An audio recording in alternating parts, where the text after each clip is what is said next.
to introduce Rabbi Menachem Leibtag to speak on, here all the way from Israel.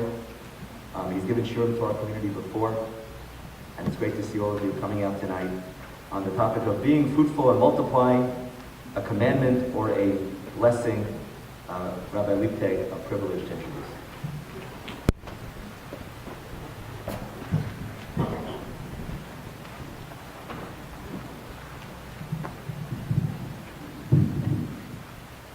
Before we begin, I want to thank Vic and Chavi also for sponsoring tonight, but it's in memory of Victor's mother, we call Aunt Sally, who grew up in the town that my father was a rabbi in. And instead of talking about Aunt Sally, you'll see the topic of the shir is really about what her life is about, and what she's passed on, and I'll explain as we go through. I want to begin with the title, and then we'll get to work. I'm not used to speaking under lights like this.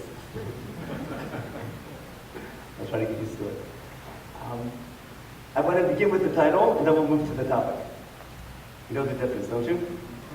I used this line before. The title is what people want to hear. The topic is what the speaker wants to talk about. So the first 5 minutes is the transition. The title. We're going to take a vote. How do you say be fruitful and multiply in Hebrew? Plural. Everyone's heard of that, I'm assuming? And it's definitely a commandment. Now, we're going to take a vote. Is that commandment for all mankind or just the Jewish people? You understand the two possibilities? It's either one or the other. It's either a commandment for all mankind or a commandment only for the Jewish people. So, yes, who says it's for all mankind? Okay, I can't even see. Sunglasses. I can't even see who voted. Okay. All mankind again? Election day was yesterday, but I guess that must be Republican, I guess. And who would say for the Jewish people? Okay, that's small camp. But where's the rabbi? Am I still here? Okay. Okay, how do you vote? For all mankind or just the Jewish people? Okay. Is Fruitful, is it a commandment for all mankind or just the Jewish people? Your congregation voted 90% for all mankind? Yeah.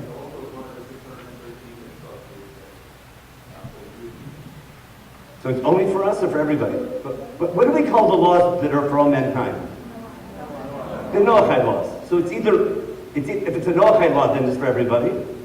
If it's only for the Jewish people, it's one of the 613. We'll put it this way. Is it one of the 7 Noachide laws? Does Chabad have that little thing with the 7? Is it on there or not? It's not, is it? So listen carefully. I'll explain what happened. Almost all of you said it's a commandment for all mankind. Agreed? But anyone who knows the Talmud knows that it's only a commandment for the Jewish people. What I want to show you is that you guys were right, but the rabbis are even more right. And that's what I want to tie this to the idea of a modern approach, a modern mind, whatever the title was. I want to give an example of how the rabbis read the Bible. And sometimes the way they read the Bible surprises us because the rabbis don't read the Bible, they study it. And I want to make my opening point and I don't want to go and prove it. The Bible is not a text like a law book. Do you read it and get the message and read it and that's what it says? If I'm writing a law book like Shulchan Aruch, like a code of Jewish law or any legal book, then I call it a technical writer. You know what that means to be a technical writer? The job of the technical writer is to be as clear as possible. If I'm writing a manual, you have a new computer or a new phone or something, or a new machine. A technical writer has to write a manual of how to use it. And he has to be as precise as possible, so when I read it, I understand it. They usually do a lousy job. Because if they're qualified, they'd be investment bankers and not technical writers. But that's their goal. The way Chumash is written is not like a technical writer. It doesn't tell you its message right up front. It's a book that you have to study and study and study, and the way you derive a message is through studying the book. And that's very different than writing a book where the answer is in the text in front of you, as opposed to deriving a message through study. Got the idea? And if you follow the rabbis, what they do, they study the Bible with the assumption that the message is derived through study.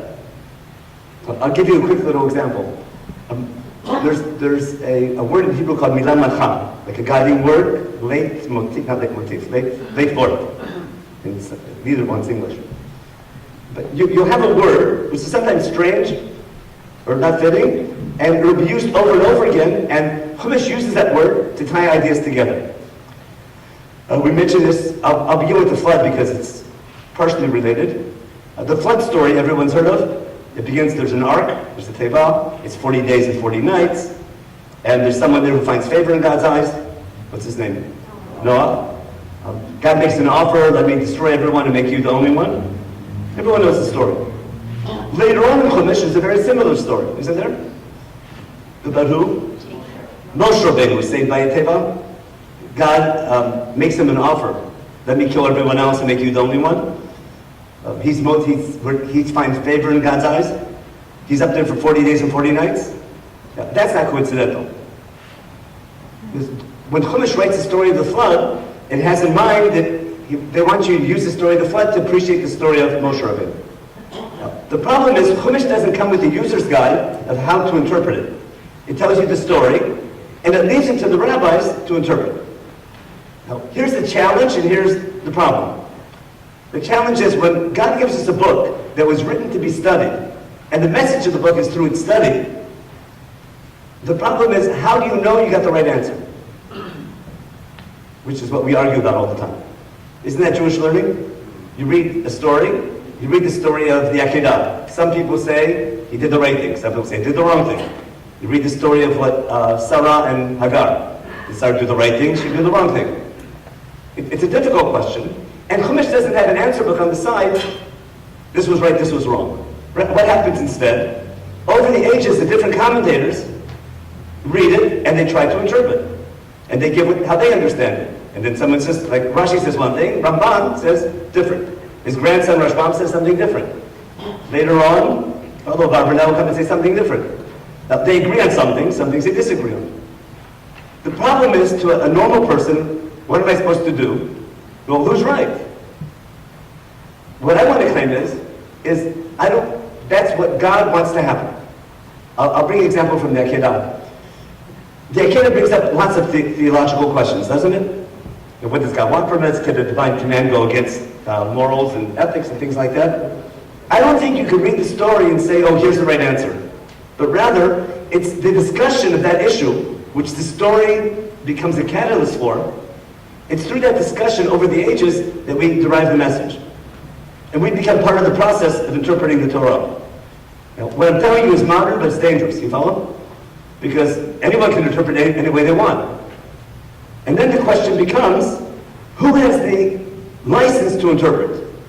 And this is like a big modern issue. Meaning, assuming that the Bible is written to be studied, and the rabbis have to study the Bible to derive the message, and there's different, approaches called midrash.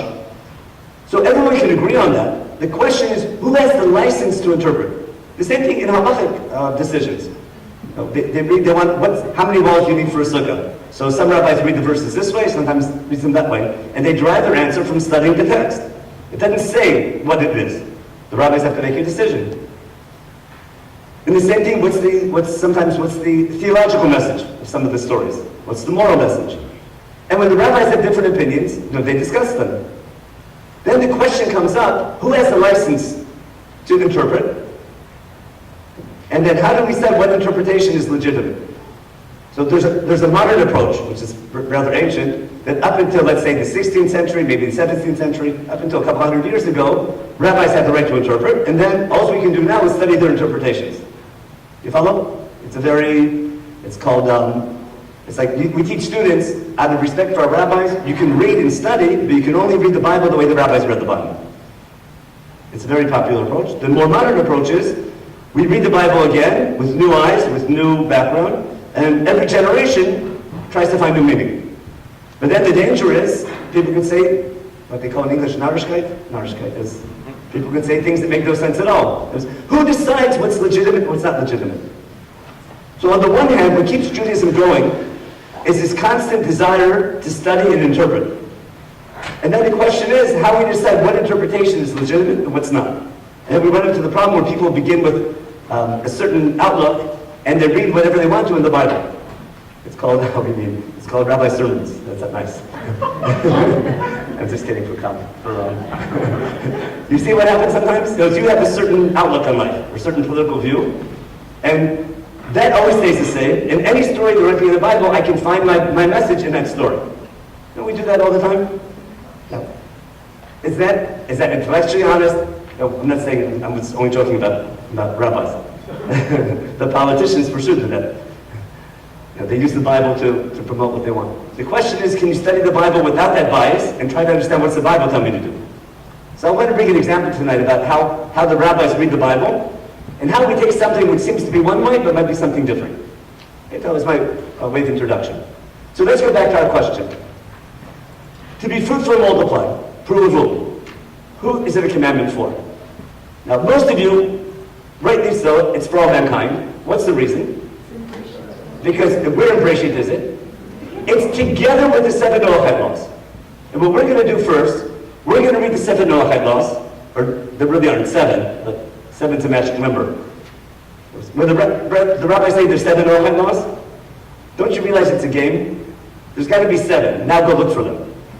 The same thing they do with the 613. If you were not told there were 613, and someone told you count up the commandments in the Bible, you would not get to 613. Anyone who counted the commandments, and great rabbis did, begin with the assumption of 613, and then they work backwards. You follow? I hope you realize that. Probably most people don't realize that. No one started counting from scratch and got to 613. You begin, I have to find 613, and then you work backwards. It's like making tables at a wedding. There's X amount of people at the table, and you gotta start, no, this one counts, this one doesn't count, you gotta start moving things around. And that's why everyone gets 613. But the Ramban says the Rambam missed these ones and has to put something else instead. But everyone agrees there's 613. In the same way, the rabbis say there's 7 Noahide laws, because 7's a magic number, represents creation. And there are probably 50 of them, but we have to have 7 sort of categories. The same thing, there's 39 melachot of Shabbat, 39 things you can't do on Shabbat. So the number 39 is preset, and then they have to go and stretch things to find 39. Why it's 39, that's a different topic, a lot of fun. Because there's 39 acts, there were 39 actions that were necessary to build the Mishkan. There were 39 different things that had to be built. And for each of those, we pick that's how we get the number 39. Now, let's read the 7 Noahide laws, and we'll see that what 90% of you said is 100% right. Okay, we'll read Pasuk Aleph. I hope you can read there. If you tell me to stay awake, there's also a Chumash. We might need the Chumash later, but you can live without it. The source sheet has almost everything. But a couple people, to keep me in check, should have a Chumash. So let's start. Vayvarech leim et Noach v'et banav vayomer lehem pu urvu milvot haaretz. The flood's over. Noach comes out. He brings some sacrifices. God smells the sacrifices. He's impressed, and he says, "I'm not going to do it again." You remember that story a couple weeks ago? No. When it's over, God blesses Noach and his sons and tells them, "Pu urvu, be fruitful, multiply, and fill up the land." Now, would you say that's a blessing or a commandment? Why don't you think it's a blessing? Ah, very good. Okay. It says Vayvarech. It doesn't say Vaytzav. It says Vayvarech, doesn't it? Which is a blessing. Did anyone beforehand get a blessing like that? Oh, Adam HaRishon, first man, he got it on day 6. But even on day 5, someone got that blessing. You know who got the blessing on day 5? The guppies, the guppies. Fish and fowl. You remember Friday? No, what day was that? Thursday. No, the 5th day of creation. Thursday. On the 5th day of creation, when God made the sea animals and the fish and fowl, He blessed them and told them, "Pu urvu." Do they fulfill that command? Because they're commanded? What I'm getting at is, Pu urvu in creation is a blessing, which is basically instinct, isn't it?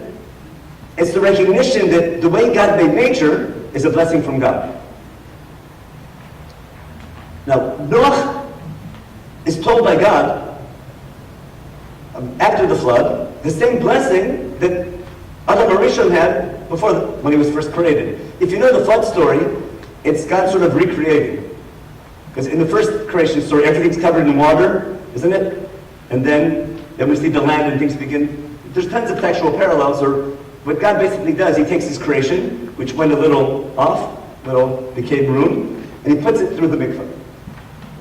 You knew that analogy, didn't you? Anyone, if you ever study mikvah, the first mikvah is the flood. It's a type of starting over process. And we learn from our mistakes, we'll try to get it right the next time. And then we make the same mistakes again. Oh, but that's not true though. Why? There's a beautiful midrash, the rabbis say, and they're onto something. They say before our creation, God was creating and destroying, so 974 times. Anyone ever learned that one?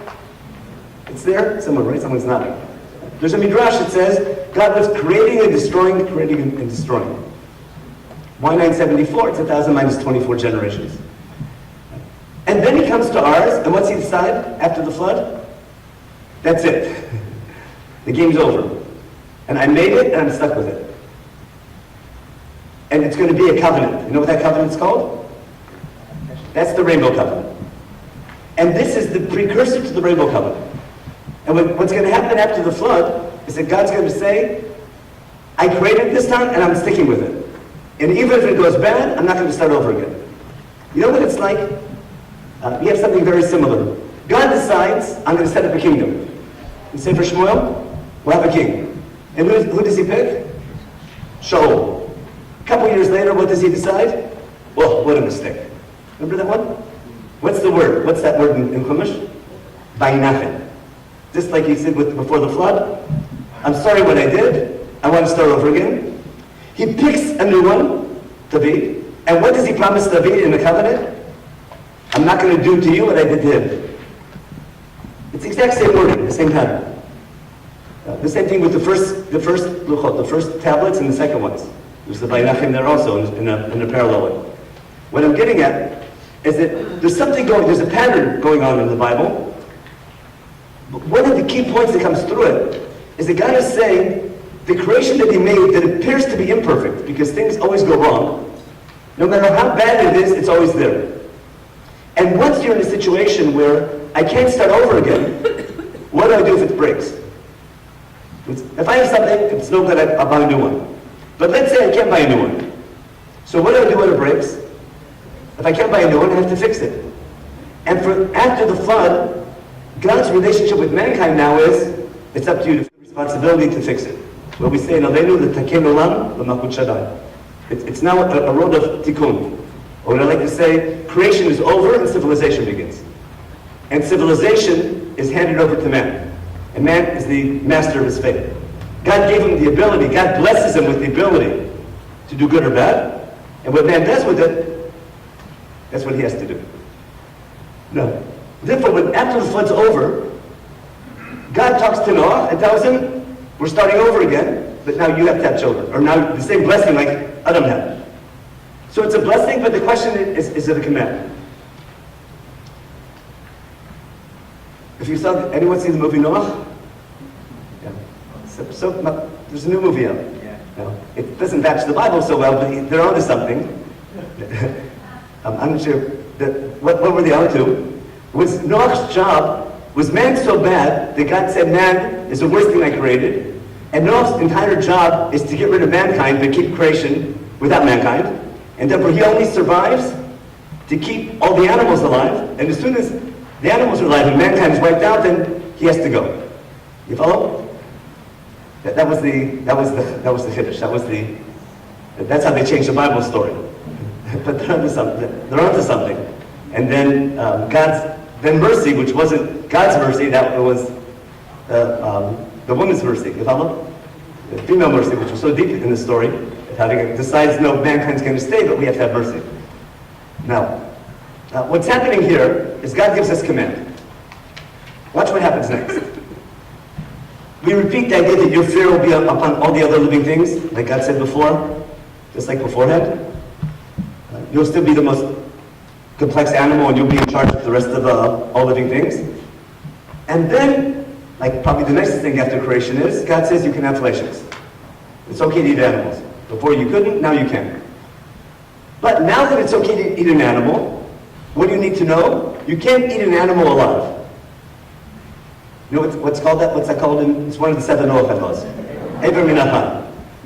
If you're going to eat an animal, you have to kill it first. Therefore, to eat an animal, and it's okay to eat an animal, I have to kill it first. If I can kill an animal, what else can I do? Maybe I can kill another human being who acts like an animal. If he has different colored skin, if he's from a different continent. You understand? There's logic to say, once I can kill an animal to eat it, maybe I can kill another human being. What does Chumash say right afterwards to Bnei Noach? It's okay to eat an animal, but you can't kill another human being. You follow the connection? One leads right to the next. And if you do, I'm going to hold you responsible. And then Pasuk Vav, verse 6, Shofech dam adam, v'adam lo yishofech. If you kill someone, he's put to death. Why? Because man is made in God's image. And then finally, Pasuk Zayin, Vatem purvu, see verse 7? You, who's you? Who's God talking to? Bnei Noach. Shirtzu ba'aretz u'ruva. You know what shirtzu ba'aretz? Swarm around the land and multiply them. Didn't God already tell them that? But for some reason, this section, which is exactly the 7 Noach laws, because 3 of the major ones are right there, the specific ones. The other ones, they read into it. This is the section in the Bible of the Noach laws. It begins with Fruitful and ends with Fruitful. It envelopes it. And therefore, when you all voted 90% that this is a commandment for all mankind, you're reading the Bible perfectly, aren't you? The rabbis come along and have the chutzpah to say, God isn't talking to Noach. He's talking to who? He's talking to us. And they read verse 7. Look at Pasuk Zayin again. Va'atem, pruvu. Who's Va'atem? You. You're the reader of the Bible. Not Bnei Noach, because Noach heard that already. For Noach, it's a blessing. You follow? For the Jewish people, Va'atem, you have to do pruvu. You understand that's how the rabbis read the pasuk. Now, if you know your Chumash, when did the Jewish people fulfill that line? Vatem pruvu, shirtzu ba'aretz u'ruva. When did the Jewish people actually fulfill that? Literally speaking. The beginning of Sefer Shemot. It's the first Aliyah in Parshat Shemot. Remember? Before there's a new king in Egypt. Yosef and that whole generation dies. Ubnei Israel. Where's the Balkar already? Paru, Vayishritzu, Vayirbu, Vayatzmu, B'mod Ma'od, Vatimalei Haaretz Otam. Word for word, what we have here. And everyone's bothered, what's this Vayishritzu? It sounds something negative. But it's clear that that verse in the beginning of the book of Shemot is relating to this. And then there's so many parallels. There's bricks, like in Breshit, there's brick building. There's tons of parallels between the beginning of creation and what happens in Egypt. Now, what I want to do in the shir is try to suggest what gives the rabbis the audacity to sort of misread the Bible, you follow, and say that verse 7, is talking to the Jewish people and not to Noah. That's the goal of the shir. And because the title of the whole series is modern, I want to sort of suggest a modern approach. Before we do that, just something for the fun of it. I want to give what I call pshat of why God is telling this to Noach and his sons. Who's God talking to? To Noach and his sons. And there's a problem you might know that parents have this fear that their kids will be like them. For good or for bad. You'll see what I mean in a minute. There's 10 generations from Adam to Noach. Remember them? And we have these boring genealogies in chapter 5. Remember, he begat he and he begat she. Remember? And Chumash goes to tremendous detail to tell us how old everyone is when they have their first kid. Remember, Adam gave birth to Shet, and Shet to Enosh, and Enosh to this guy and that guy. And if you want to look at the statistics, anyone know what the average age is of when people give birth to the first child? We have the ages. One's 75, one's 90, one's 65, one's 80, or the oldest is 180, I think 180 or 187. Most of them are less than 100 years old. The longest, I think, is maybe 11, I think 180 on the average. Everyone under 200. From one generation to the next. That's till Lamech. Lamech is the 9th generation. Lamech has a son. You know what his name is? Lamech is the last. Lamech is Noah's father.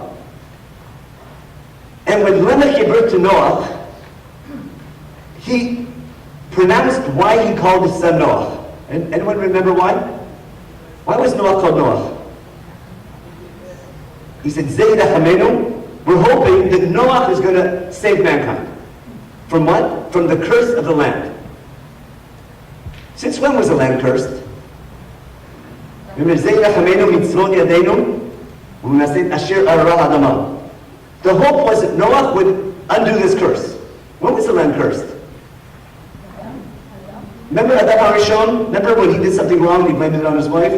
And God said, you don't understand relationships, out you go? You didn't learn it that way.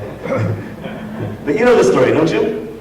Man is punished, and what's his punishment? The land is now cursed.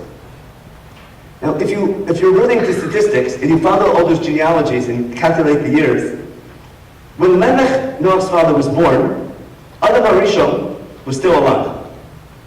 But when Noah was born, Adam had already passed on. Meaning, Noah is the first child born to mankind after the death of Adam HaRishon. Does that make sense? If you're born one day, do the math. What happened? Because Adam HaRishon died, what's the hope? That the curse is gone. And everyone's putting great hopes in Noah. It's a new start. Noah is born. And at what age does Noah have children? Anyone remember? 500. Whoa. Noah waits 500 years to have a kid. Why? You all know why. What kind of neighborhood is he growing up in? I'm going to let my kids grow up with kids like that? He doesn't want to have children. He's always passive, isn't he? He's a tzaddik, he does nothing wrong. He listens to orders, but he's worried stiff. He's such a good guy, he doesn't want to ruin his kid's future, so it's better not to have a kid. And he's reluctant to have children. You follow that? And if you follow Chazal, God told Noah 120 years before the flood's coming. And therefore, when he finally gives birth to children, it's only when he knows the flood's happening, and he's giving birth to children for the next generation, he's having kids not for his generation, for the next ones. And his first kid's going to be named Shem to make a name for God, and the whole topic. Now, why did I point that out? Noah was very reluctant to have children. You follow? What's God telling Noah and his sons? He's talking to his sons, not to Noah. He's saying, don't be like your daddy. Everyone understand that? What I'm getting at is God's telling Noah and his sons, plural, Noah's too old already. His kids are having children. And he's telling them, don't be like your father. And don't give up and calculate the rule. Now, that's, I think, a simple shot. Now I want to see how the rabbis read it. There's no doubt, in my opinion, that Fruitful is a blessing from God, but it's instinct. We'll talk about the instincts later on. What leads the rabbis to say that God's talking to the Jewish people?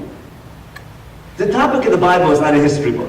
The main topic of the Bible, in my opinion, is the explanation of the relationship between God and the people. I think the key event in the Bible is Mount Sinai, where God enters a covenant with the Jewish people. And what God wants, ever since Lech Lecha, God wants a nation. The first thing he tells Avraham Avinu is why you're making Aliyah, Ve'eschal Goi Gadol. I want you to become a nation. That's not reward for making Aliyah. That's the purpose of your Aliyah. It's when God tells Abraham last week to leave the land and go to the land I'm showing you, to go to Israel. And then he tells him, I'll make you a great nation, and I'll make your name great. That's not reward for listening. That's the purpose of I'm sending you there. God wants a nation that will make his name great. How does that nation make God's name great? Well, they talk about God all the time, don't they? They gather together in shul a couple of times a day. And what do they talk about? How great God is. What section of davening is that? You ever hear Kaddish and pay attention? Kaddish is our hope that God's reputation gets greater and greater. God's name should be greater, and what's everyone answer? Right on. God's name should be even greater than that. In this world, the world to come. It's a prayer on behalf of God's reputation. But the real way we make God's name great is not just by talking about God, it's by how we act. And that's why we have 613 and they have 7. What I'm getting at is that the main theme of the Bible is God wants a nation forever to be there for mankind. And the job of that nation is to make everyone know about God. If you paid attention to Rosh Hashanah davening, it's the main thing. We want all mankind to recognize God, and we do it by our keeping mitzvot. And Aleinu L'Shabeach, which comes from Rosh Hashanah davening, that's the second paragraph. What are we hoping for? What are we hoping for? That everyone will recognize God. And we become a vehicle, or we facilitate that happening if we do that's our destiny. If we live up to it, that's our challenge. Now, if that's the main topic of the Bible, then the stories of Bereshit are the background to understand why we're chosen.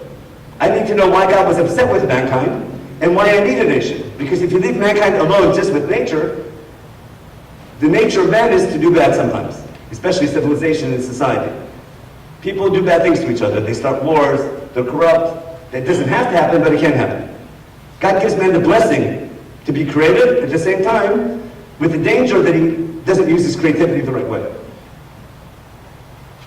After God gives this blessing to Noah, and gives him now some laws, right afterwards we have this covenant called the Rainbow Covenant, which is Pasuk Chet. God tells Noah and his sons right afterwards, in verse 8, or skip right to verse 9, he's talking to Noah and his sons again. I'm going to make a covenant with you. Listen carefully to verse 11. I'm going to make my covenant with you. I'm not going to bring a flood again. God makes this promise not to bring another flood. And then he's going to have a reminder of the covenant called an Oath Brit. A sign of the covenant, and that's going to be the rainbow in the sky. Everyone knows that story. It's classic. The next covenant in the Bible, with God's name Elohim, is going to be what we call Brit Milah. And we'll find the exact same words. That's going to be on the next page. Flip it over. Just skip right to in chapter 17, verse 7, on the second page. Just go right to verse 7 before you forget what we just read. It's word for word the same phrases. I'll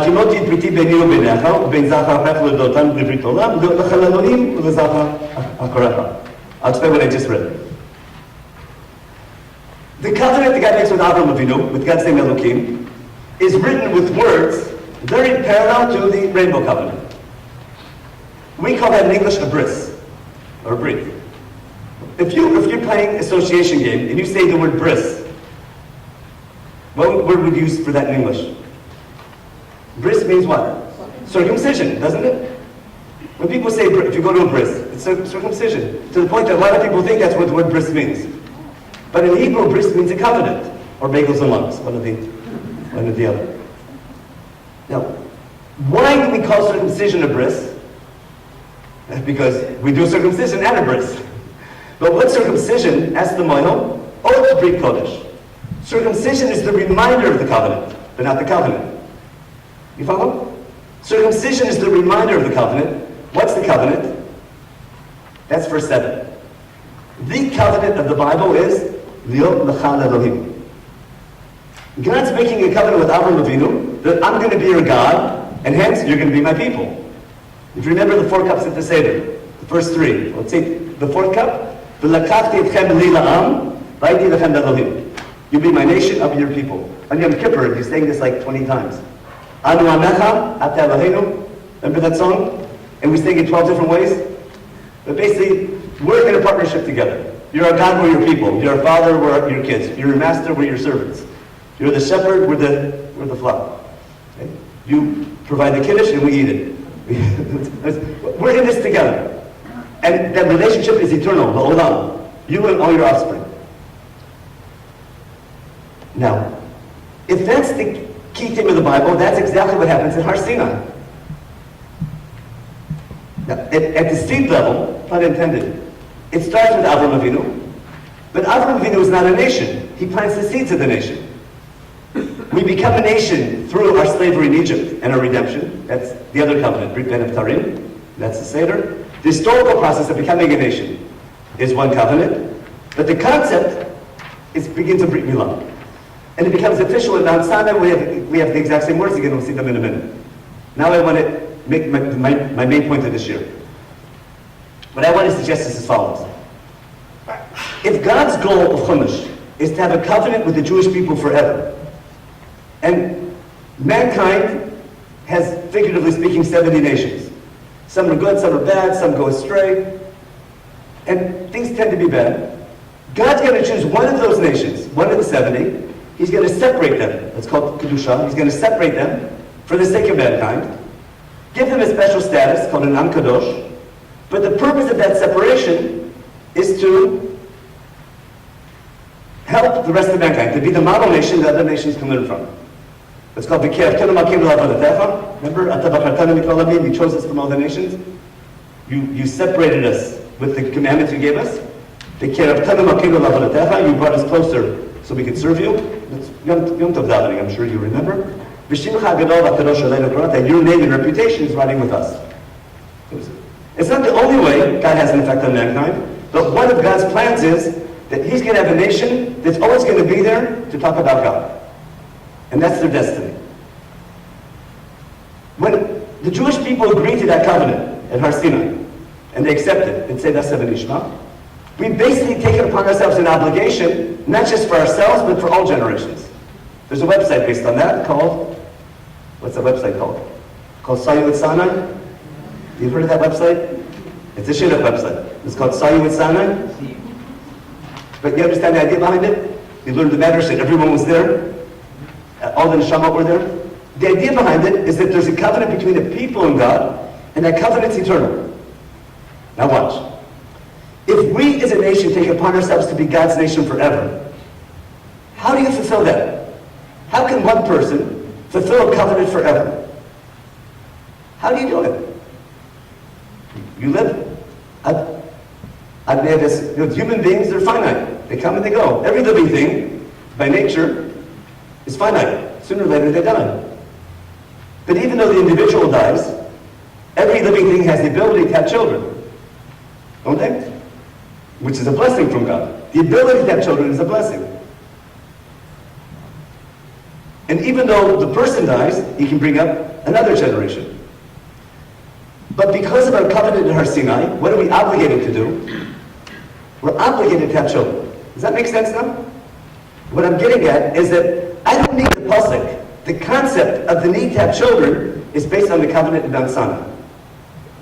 Once we take upon ourselves to be God's nations forever, then we have the responsibility to bring up another generation. Because of that responsibility, logically, every generation has to bring up the next generation. How do you do that? You have to have children. It's not enough called Talmud Torah. And what pasuk do the rabbis learn teaching Torah from? Shinantam levanecha. It's transgenerational.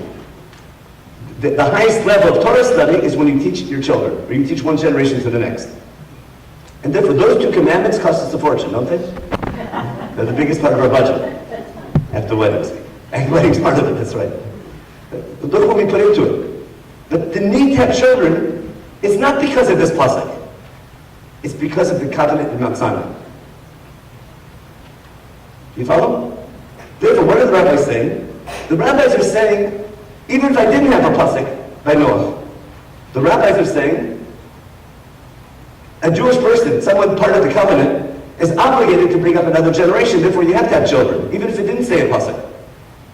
It's implicit from that command. Now we need a pasuk. I want to show you how the rabbis work. You can have an idea, which is 100% right. You have a concept, which is implicit. But if you want to count something, the game they play is I have to have a pasuk. I'll show you, look on your back page. I'll give you an example.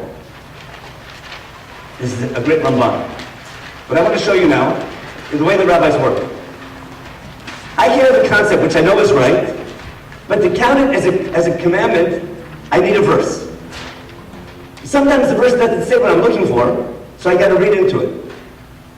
The idea that it's a commandment is based on logic, or based on something thematic. But to count it as a mitzvah, I need to attach it to a verse. But that's what Midrashim do. A Midrash has a nice idea. The rabbis never just had their ideas. They always have to use a springboard, a verse somewhere, as a springboard to give over their ideas. Watch what happens. Is it okay to speak gossip? You know what Lashon Hara is, don't you? Is there a word for Lashon Hara in English? Gossip is too general. I can say Lashon Hara. Everyone knows what it is. We're experts at it. Now, now, is it permitted to say Lashon Hara? Of course not. The Chumash never says that. There's no, it says it's usher to speak Lashon Hara. So, in Sefer Dvarim, there's a commandment about being careful about leprosy. And then the Torah says, remember what God did to Miriam. It's like a little jab. It says, be careful of the laws of leprosy. Remember what happened to Miriam, because what happened to Miriam?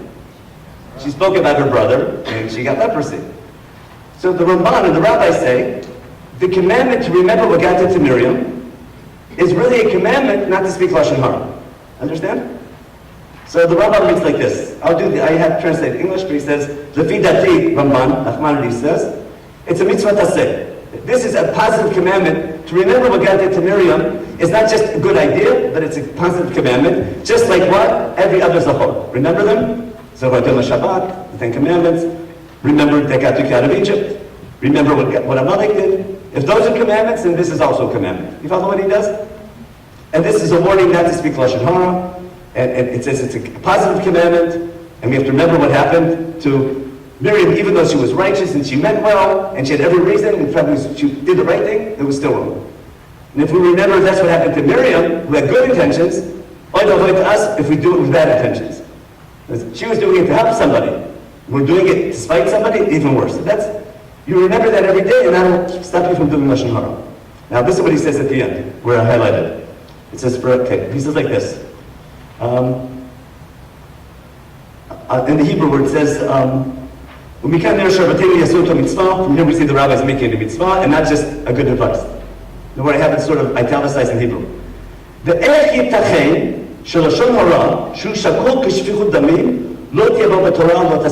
says like this. How could it possibly be that a law that's so important, because the rabbis say that speaking Lashon Hara is bad as killing somebody. It's like murder. You can ruin someone. You can ruin someone's life by saying something bad. Something which is so difficult, like speaking Lashon Hara, how can it not be a mitzvah? Understand what he's saying? And now go find the pasuk. You see what the Rabban's saying? It's like there's a famous rabbi Rush. How do we know Yaakov Avinu wore a hat? You know that one? How do we know Yaakov Avinu wore a hat? It says Vayetze Yaakov mi Beersheba. How could he go without a hat? I've never heard it. You've heard that joke before, right? It's the same idea, but here seriously. Ramban is saying, how can it not be that there isn't a commandment not to speak Lashon Hara? There's got to be. Now, it doesn't say that anywhere in the whole Chumash.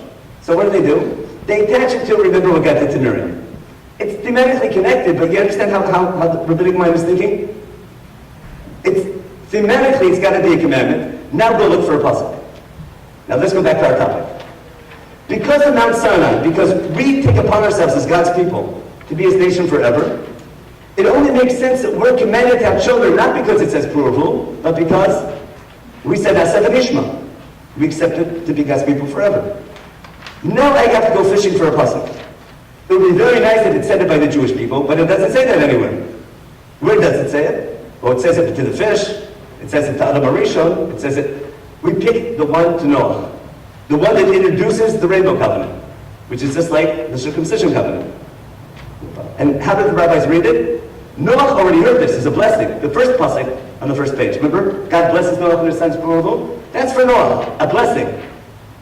For mankind, it's a blessing, meaning mankind has to appreciate that God gave him the ability to have children. For the Jewish people, what is it?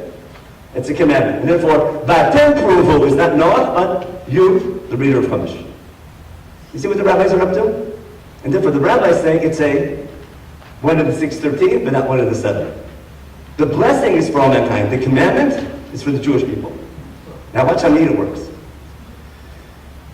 If there's a beautiful parallel between the rainbow covenant and the circumcision covenant, and if the rainbow covenant is God's accepting mankind the way He made it, and He can't start over again, and therefore there's no longer possibility of starting over again, but when man goes bad, God has to do something to fix it. And Chumash uses the exact same wording in the circumcision covenant. If you know your Chumash, it's the next time that Elohim talks to man. Elohim talked to man. God's name, his name Yud Kivavke. He has a tetragrammaton name and the name Elohim. The last time Elohim talked to man after the flood was the rainbow covenant. The next time Elohim in Chumash comes onto the scene is chapter 17 with the circumcision covenant. And it's all Noah, it's all flood story. Because what does God tell Beth? Look on the next page now, the covenant of circumcision from the beginning. What does God tell Abram? Abram's 99 already. And God tells him, my new name is Kel Shaddai. And Abram is commanded, Hitalech lefanai v'yatamim. Does that sound familiar? What was Noah? Noah tamim hayah. Etalim hitalech Noah, the exact same words. That's what Noah was. That's what Abram needs to be. Again, a connection to the Noah, to the flood story. Abram falls on his face, and Elohim speaks to him. Listen carefully to Pasuk Dalet. V'ani hini briti itach. God tells Abram, I'm going to make a covenant with you. V'yita la'av hamon goyim. You're going to be what? A father to many nations. Is that reward or purpose?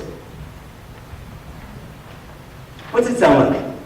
God says, I want to make a covenant with you, you and your children forever. And what are you going to be? You're going to be the father of many nations. Name me the nations that Adam is the forefather of. How many do we have in? Well, not all 70, because that's from Shem Ham. That's Noah, is the forefather of all those. Remember, isn't Ishmael? Esav? You follow? Sort of load a little bit in Ammon and Moab. Is that what Chumash is talking about? Because Avram is the forefather of Judaism. And this is Brit Milah, which only goes to Yitzchak. And then only to Yaakov. The word, in this point in Chumash, God tells Avram, I'm going to make a covenant with you. What do I expect to hear now? The reward for the covenant or the purpose of the covenant? Think logically. If I'm talking to someone mature, if I'm talking to a little kid, do this, why? You'll get a star. If I'm talking to an adult, a mature adult, if I'm telling him to do something, or making a contract with him, I want to know the purpose of the contract. Of course I want to know what the reward will be. But I want to know what's the purpose of the contract. And at this point in Chumash, where God's introducing what we call Brit Milah, God's going to begin this covenant with Avraham Avinu, I expect to find the purpose of the covenant and not just the reward. And right here, God speaks to him and says, Hini Briti ita, I'm making a covenant with you, Vayit el Avram goyim. And because of this, God's going to change Avram's name from Avram to Abraham. For that reason, Ki Avram goyim. Exactly for that reason. What else is the word Av in being in Chumash? Av is a father, but I'll tell you a story. It's a musical. You know Yosef and his brothers? You know that one. Yosef and his brothers, what happened to him? He became a big shot. He became a star. You know the song. After messing with his brothers for, the whole thing, he finally breaks down and he tells them, guess what, guys? It's me. And what's he tell his brothers to do? Go tell daddy what? Go tell daddy Yosef's alive, it's in Egypt. And what is he? He says, don't worry, you didn't send me here, God did. Lo atem shachtem with Yehena. If you want to look in your Chumash, it's chapter 45, verse 8, in Bereshit, Shlishi and Vayigash. He says, you didn't send me here, God did. Vaysimeni la'av l'paro l'adon b'chol beito. What did God make me? The father of Paro and the master of his house. Now, who is Paro's father? What was his name? His biological father. Paro. And so was his grandfather. What does it mean that Yosef became the father of Paro? He's the mentor for Paro. Sometimes the word father doesn't mean the biological father, but rather the person we look up to. Like our father, that's wrong religion. Our father, that's why isn't minister sometimes called father? Father John, father, sometimes friar, sometimes father, sometimes a minister, but a father is someone people look up to. That might be, if that's the case, then this is purpose, not reward, isn't it? Why am I making a covenant with you? Because I want you to be the mentor for all the other nations. Got it? If that's the case, and that's exactly how Yeshayahu understood it, that we're chosen to be like other nations. Therefore, Brit Milah begins with the purpose of the Jewish people, and that's exactly the thing we're talking about. God wants a nation to be there to make His name known. Now, watch what happens next. Pasuk Vav, V'freiti otcha b'mod me'od, u'nataticha l'goyim u'melachim b'mech v'yitzeiru. You see, Pruah, V'freiti otcha, which is Pasuk Vav. And where was Arbel Otcha? That was right up front. I skipped that. No, I didn't skip the pasuk. Where's this Arbel Otcha b'mod me'od? I skipped the pasuk. somewhere, I'm sorry, I skipped something. But we have, in this part you have Fruitful in the beginning. Why? It goes back to the parallel to Noah. Now look, Noah had a covenant, Vakimoti et Briti, I'm going to bring another flood. Here, Vakimoti et Briti, you're my people. That had an oat brit, the rainbow. This has an oat brit. What's the oat brit? Circumcision. Now everyone knows about a bris, right? If an oat brit is the reminder of the covenant, why is that the reminder of the covenant? Now you raise how much sense it makes? Why does it make sense? If the whole covenant is that God wants a nation forever, and to be that nation forever, you have to have children, and I need a reminder of the covenant, where's a good place to put it? Right where you have children. You follow? Now the father needs it, the mother has the child. You follow? If they don't need a reminder, they bring up the family. But that gives a very logical explanation why the reminder, the old brit of this covenant, which is the precursor to the covenant in Mount Sinai, is exactly where it is. And that's why the whole thing is, I'll be your God, you'll be my people.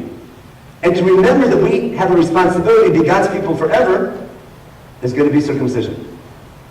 And that's what we happen to the child born. And the next thing we have to do, then we have to educate him and teach him Torah. Now, I want to go back to, in source D, right afterwards, you have the covenant in Mount Sinai. I'm assuming you know this, but in case you don't, the covenant before the Ten Commandments, God tells Moshe to tell the people, if you're willing to listen to me and keep my brit, keep my covenant, you'll be my special nation, again that purpose, and you'll be for me a mamlechet kohanim v'goy kadosh. You'll be nations separated to represent me. That's what priests do, kohanim, to represent the God. And that will make you this goy kadosh. That's the covenant in Mount Sinai to be God's people forever, and we say yes to that. Now, if you go back to, on the first sheet, I just had to fit it in there. If you look in source B, on the first page. In Pashat Bahar, we have what's called the Tochacha. If you follow my laws, if you don't follow my laws, it's a covenant, a detailed covenant made at Mount Sinai. We have the exact same words. See Pasuk Tet? Ufaniti alechem, v'ifreiti etchem, v'beiti etchem, v'akimoti et briti etchem. It's referring to Mount Sinai. What do we say again? Fruitful and v'akimoti et briti. V'talachti b'tochachem, v'talech lefanai, v'eiti etchem l'Elohim, v'atem tu l'Am. That's my proof that Brit Sinai is the fulfillment of Brit Milah. Brit Milah at the seed level, because we're not a nation yet, but it begins with Avraham Avinu, and then it develops later into Brit Sinai once we become a nation. But that's the thing, and that explains why Brit Milah is where it is. But now we have an explanation of why all the covenants are connected. It's because God promised not to start over again. We're now living in a civilization that tends to be bad but can be fixed. And for the sake of mankind, it's almost built into nature. God wants one nation there that's always around to remind mankind about God. Will it work? That's their challenge. That's their destiny. That's why God has a special relationship with them. If we live up to that, that's our freedom of choice. But that's what the Jewish people are about at the biblical level. This is such an important idea. It needs a covenant. And the covenant that it begins with Brit Milah and then goes to Brit Sinai. In light of that, when the rabbis are saying, are the Jewish people commanded to have children? Of course they are. What I want to say is, the reason why we're commanded is because of the covenant in Mount Sinai, based on the covenant with Avraham Avinu, what's called Brit Milah. Now we need a pasuk, and what do the rabbis do? Because they're sharp. What do? They find a pasuk by Noah. But why this one? A, because it's superfluous, and it says V'atem. But also, that's the introduction to the Rainbow Covenant. And because the wording of the Rainbow Covenant is so similar to the wording of the Circumcision Covenant and the Covenant of Mount Sinai, the rabbis understand Chumash is telling you that the covenants are connected. What's the logical connection? The reason why God needs a covenant with the Jewish people is because of his covenant with mankind. Because God decided, I can't start over again, therefore when it goes wrong I need to fix it, and God picked the nation to help facilitate making things better. And therefore he enters an internal relationship with the people. Again, how they become that people? They go through suffering, through slavery, etc. Now, to conclude, I think my time's up. To conclude, I want to read one more proof and one little application. I want to suggest they could have possibly brought another proof. that we're commanded to have children. This name change of Avram Avinu, when Brit Milah began with God introducing himself as the name Am Kel Shaddai. It's on our mezuzahs, isn't it? But the name Kel Shaddai is only in relation to our forefathers. It's in Parsha Va'era in the very beginning, but in relation to our forefathers. That's God's name, only in relation to Avram, Yitzchak, and Yaakov. It's a special name that goes hand in hand with Brit Milah. As soon as God says, Am Kel Shaddai, Yitelech lefanav yatanim, you'll follow me, etc., it begins right away with Avram's name, God changing Avram's name to Abraham, with the name change. Does anyone else get a name change? Sarah gets one in the same paragraph. Any other forefather? Yaakov gets a name change, almost the same wording, isn't it? Yaakov goes to Israel. We're going to read that. That's going to be source, should be on, that's going to be source F, yeah, towards the end. It's going to be source F. It's only in Hebrew, but I'll read slowly. I wanted simply to highlight the words. It says, Yaakov comes back after all this. Remember, he fights with the Malach. He gets, he proves that he deserves his new name. But it's got to become official from God when he gets back to Israel. He gets to Bethel in Pasuk Yod. Vayomer Elokim Shimcha Yaakov. Hey Jacob, I know your name. Lo yikarei Shimcha od Yaakov. You're not going to be called Jacob anymore. Kim Yisrael Yeshmecha. Vayikrat Shmo Yisrael. And then Vayomer Elokim Ani Kel Shaddai. Pray Urvei Ukal Goyim Yamimeka Malachim Mechalatzach Yitzhem. Word for word, what God told Avram Avinu and Brit Milah. The process begins with Avram's name change from Avram to Abraham, and ends with Yaakov's name change from Yaakov to Israel. But together with that name change, and the blessing that God gave Avram now being transferred from Yitzchak now to Yaakov, and it's official, and now the choosing process is over, isn't it? Because we began with Avram Avinu, but not all of his children were chosen, only Yitzchak. And from Yitzchak, not all of his children were chosen, only Yaakov, and not Esau. Now we finally finished that filtering process, and everyone's chosen, all of Yaakov's children are chosen, no matter who the mother was. No matter how much they fought with each other. Now God's stuck with us. We're his people, and that's it. It's official with Yaakov, and now we have the Jewish people. And now we're Bnei Israel. Look at that pasuk again. What's Kel Shaddai tell him now? Vayomer lo Elokim, Ani Kel Shaddai. What's it say? Pray Urvei. Isn't that a command? Now, it's not when it's still in Sefer Bereshit, but now exactly when the Jewish people begin, and God's promise to Avram Avinu is now transferred from Yitzchak to Yaakov, and it's with Yaakov's name changed to Israel. I have a commandment of God to Yaakov, pray Urvei. And leadership, Melachim, leadership will come through you. So I think that could be another proof that Fruitful is for the Jewish people at the commandment level. Because here it's now it's not a blessing, now it's a command form. Now you have to have children. One last parallel, the last source on the previous page. I showed you there was a parallel between the the Brit at Mount Sinai. We have a Brit, remember? It's Beni Ubein, all the same words, Vakimoti et Briti. Now I need the Ot Brit. Every covenant has a Brit, what the covenant is, and the reminder of the Brit. The Rainbow Covenant, the rainbow is a reminder that God will keep his mankind nature forever. Circumcision Covenant, the Ot Brit is circumcision. Mount Sinai, we take upon ourselves to be God's people. Does the covenant in Mount Sinai have a Ot Brit? It should have. That's Shabbat, and that's the pasuk. That's source E. God tells Moshe after the loss of the Mishkan, keep my Shabbat. Ki oti b'ni b'nechem, v'toratechem ladat ki ani Hashem b'chadishchem. We have a weekly reminder that we were chosen by God to serve him on Har Sinai. What's that weekly reminder? Shabbat. You follow? There's a Zemer we sing, written by Eben Ezra. Ki yeshmar Shabbat, kayishbedi, oti lo me'at b'ni u'b'ni. Based on that same idea. Now, why is that a fitting reminder? We have lots of reminders in Mount Sinai. The Mishkan is a reminder in the physical realm. In the realm of time, we have Shabbat. Does Shabbat relate to the flood as well? Isn't the flood as a recreation story? Now, what we're saying is, in creation, in 7 days, what did God do? God created all of nature, and of all the things that God created, one of his creations is godly. What creation is that? God's man B'Tselem Elokim, and then he tells them, remember, And now that I created you, I'm entrusting civilization to you. Creation is over, civilization begins. You follow? God gives man tremendous blessings. To be creative is a blessing. To master the universe is a blessing. Having children is a blessing. What do you do with God's blessing? How do you channel that creativity? So what do you need? If you don't take a time out and step back and reflect, all those powers can get out of control. We know that from ourselves, from our children. It's classic. You can have a blessing, but it gets out of hand.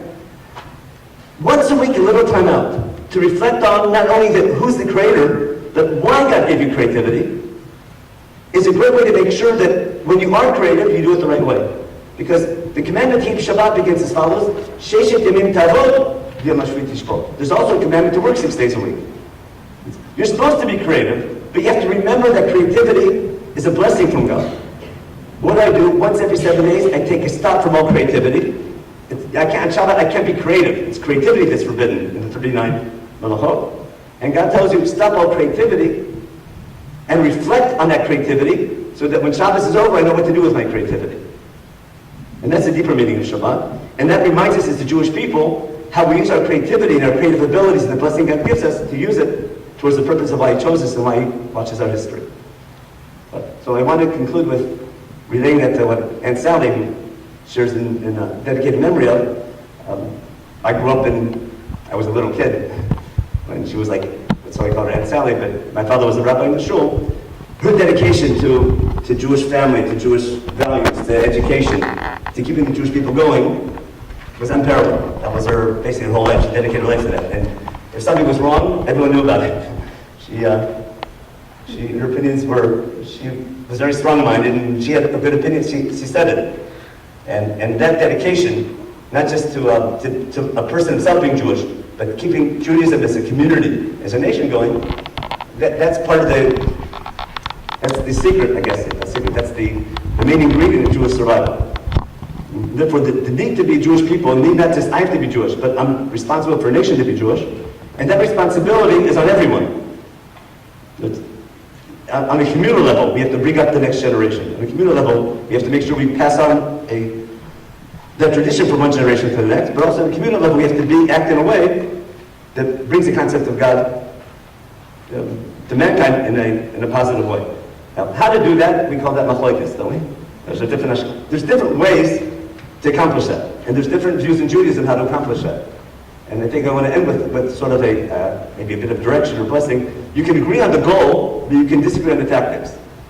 So you can have, in the huddle, so one guy says we should run, the other guy says we should pass.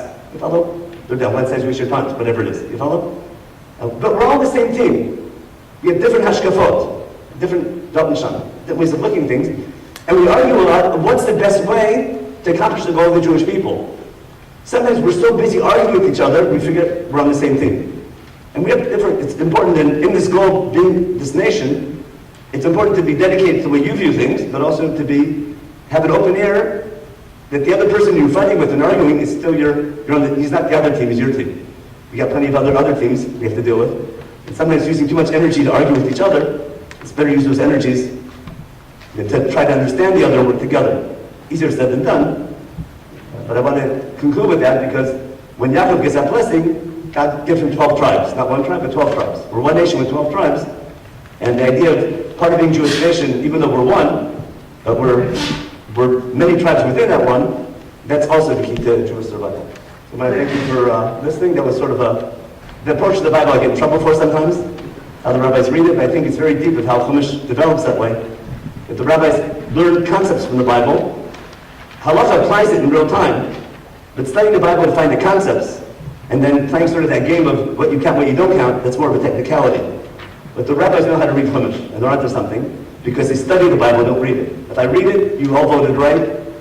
It's a commandment for all mankind. It's a blessing for mankind, and all mankind has to recognize that nature is a blessing, and to thank God for that. The commandment, the need, the obligation to have children, to bring up a family, and keep one generation going to the next, that's unique for the Jewish people. Thank you.